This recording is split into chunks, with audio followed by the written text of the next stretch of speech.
ಕೊಲೊಸ್ಸೆಯವರಿಗೆ ಬರೆದ ಪತ್ರಿಕೆ 3ನೇ ಅಧ್ಯಾಯ. ಅಜ್ಞಾನಿಗಳ ದುರ್ನಡತೆಯನ್ನು ಬಿಟ್ಟು ಬಿಟ್ಟು ಯೋಗ್ಯರಾಗಿ ನಡೆಯಬೇಕೆಂಬ ಬೋಧೆ. ಆದ ಕಾರಣ ನೀವು ಕ್ರಿಸ್ತನೊಂದಿಗೆ ಎಬ್ಬಿಸಲ್ಪಟ್ಟಿರುವುದರಿಂದ ಮೇಲಿರುವವುಗಳನ್ನು ಹುಡುಕಿರಿ. ಅಲ್ಲಿ ಕ್ರಿಸ್ತನು ದೇವರ ಬಲಗಡೆಯಲ್ಲಿ ಆಸನಾರೂಢನಾಗಿದ್ದಾನೆ. ಮೇಲಿರುವಂಥವುಗಳ ಮೇಲೆ ಮನಸ್ಸಿಡಿರಿ, ಭೂ ಸಂಬಂಧವಾದವುಗಳ ಮೇಲೆ ಇಡಬೇಡಿರಿ. ಯಾಕಂದರೆ ನೀವು ಸತ್ತಿರಲ್ಲ, ನಿಮ್ಮ ಜೀವವು ಕ್ರಿಸ್ತನೊಂದಿಗೆ ದೇವರಲ್ಲಿ ಮರೆಯಾಗಿಟ್ಟದೆ. ನಮಗೆ ಜೀವವಾಗಿರುವ ಕ್ರಿಸ್ತನು ಪ್ರತ್ಯಕ್ಷನಾಗುವಾಗ ನೀವು ಸಹ ಆತನ ಜೊತೆಯಲ್ಲಿ ಪ್ರಭಾವದಿಂದ ಕೂಡಿದವರಾಗಿ ಪ್ರತ್ಯಕ್ಷರಾಗುವಿರಿ. ಆದುದರಿಂದ ನಿಮ್ಮಲ್ಲಿರುವ ಭೂಸಂಬಂಧವಾದ ಭಾವಗಳನ್ನು ಸಾಯಿಸಿರಿ. ಜಾರತ್ವ, ಬಂಡುತನ, ಕಾಮಾಭಿಲಾಷೆ, ದುರಾಶೆ, ವಿಗ್ರಹಾರಾಧನೆಗೆ ಸಮವಾಗಿರುವ ಲೋಭ ಇವುಗಳನ್ನು ವಿಸರ್ಜಿಸಿ ಬಿಡಿರಿ.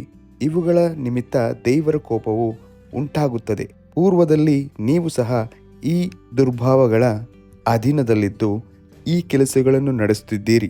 ಈಗಲಾದರೂ ಕ್ರೋಧ, ಕೋಪ, ಮತ್ಸರ, ದೂಷಣೆ, ಬಾಯಿಂದ ಹೊರಡುವ ದುರ್ಭಾಷೆ ಇವುಗಳನ್ನು ವಿಸರ್ಜಿಸಿ ಬಿಡಿರಿ. ಒಬ್ಬರಿಗೊಬ್ಬರು ಸುಳ್ಳಾಡಬೇಡಿರಿ. ನೀವು ಪೂರ್ವ ಸ್ವಭಾವವನ್ನು ಅದರ ಕೃತ್ಯಗಳ ಕೂಡ ತೆಗೆದಿಟ್ಟು ನೂತನ ಸ್ವಭಾವವನ್ನು ಧರಿಸಿಕೊಂಡಿದ್ದೀರಲ್ಲವೇ? ಈ ಸ್ವಭಾವವು ಅದನ್ನು ಸೃಷ್ಟಿಸಿದಾತನ ಹೋಲಿಕೆಯ ಮೇರೆಗೆ ದಿನೇ ದಿನೇ ನೂತನವಾಗುತ್ತಾ ಪೂರ್ಣ ಜ್ಞಾನವನ್ನು ಉಂಟುಮಾಡುತ್ತದೆ.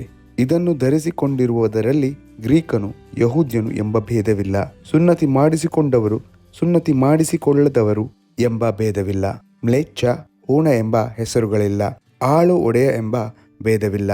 ಆದರೆ ಕ್ರಿಸ್ತನೇ ಸಮಸ್ತರಲ್ಲಿಯೂ ಸಮಸ್ತವೂ ಆಗಿರುವನು. ಹೀಗಿರಲಾಗಿ ನೀವು ದೇವರಿಂದ ಆರಿಸಿಕೊಂಡವರು, ಪ್ರತಿಷ್ಠಿತರು, ಪ್ರಿಯರು ಆಗಿರುವುದರಿಂದ ಕನಿಕರ, ದಯೆ, ದೀನಭಾವ, ಸಾತ್ವಿಕತ್ವ, ದೀರ್ಘಶಾಂತಿ ಎಂಬ ಸದ್ಗುಣಗಳನ್ನು ಧರಿಸಿಕೊಳ್ಳಿರಿ. ಮತ್ತೊಬ್ಬನ ಮೇಲೆ ತಪ್ಪು ಹೊರಿಸುವುದಕ್ಕೆ ಕಾರಣವಿದ್ದರೂ ತಪ್ಪು ಹೊರಿಸದೆ ಒಬ್ಬರಿಗೊಬ್ಬರು ಸೈರಿಸಿಕೊಂಡು ಕ್ಷಮಿಸಿರಿ. ಕರ್ತನು ನಿಮ್ಮನ್ನು ಕ್ಷಮಿಸಿದಂತೆ ನೀವು ಕ್ಷಮಿಸಿರಿ. ಇದೆಲ್ಲದರ ಮೇಲೆ ಪ್ರೀತಿಯನ್ನು ಧರಿಸಿಕೊಳ್ಳಿರಿ. ಅದು ಸಮಸ್ತವನ್ನು ಸಂಪೂರ್ಣ ಮಾಡುವ ಬಂಧವಾಗಿದೆ. ಕ್ರಿಸ್ತನಿಂದಾದ ಸಮಾಧಾನವು ನಿಮ್ಮ ಹೃದಯಗಳಲ್ಲಿ ಯಜಮಾನನಂತಿದ್ದು ತೀರ್ಪು ಹೇಳಲಿ. ನೀವು ಒಂದೇ ದೇಹಕ್ಕೆ ಸೇರಿದವರಾದ್ದರಿಂದ ಸಮಾಧಾನದಿಂದಿರುವುದಕ್ಕಾಗಿ ಕರೆಯಲ್ಪಟ್ಟಿರಿ. ಇದಲ್ಲದೆ ಕೃತಜ್ಞತೆ ಉಳ್ಳವರಾಗಿರಿ.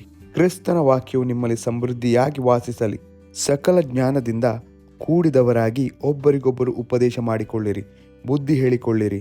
ಕರ್ತನ ಕೃಪೆಯನ್ನು ನೆನೆಸಿಕೊಳ್ಳುವವರಾಗಿ ಕೀರ್ತನೆಗಳಿಂದಲೂ ಸಂಗೀತಗಳಿಂದಲೂ ಆತ್ಮ ಸಂಬಂಧವಾದ ಹಾಡುಗಳಿಂದಲೂ ನಿಮ್ಮ ಹೃದಯಗಳಲ್ಲಿ ದೇವರಿಗೆ ಗಾನ ಮಾಡಿರಿ.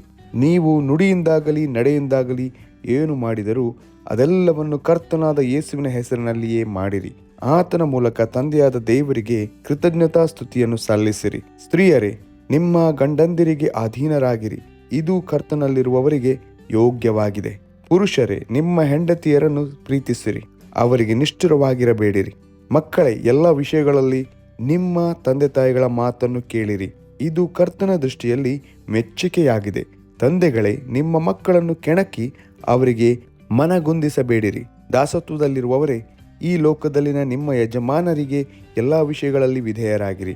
ಮನುಷ್ಯರನ್ನು ಮೆಚ್ಚಿಸುವವರು ಮಾಡುವ ಪ್ರಕಾರ ನಿಮ್ಮ ಯಜಮಾನರು ನೋಡುತ್ತಿರುವಾಗ ಮಾತ್ರ ಸೇವೆ ಮಾಡದೆ ಕರ್ತನಿಗೆ ಭಯಪಡುವವರಾಗಿ ಸರಳ ಮನಸ್ಸಿನಿಂದ ಕೆಲಸ ಮಾಡಿರಿ.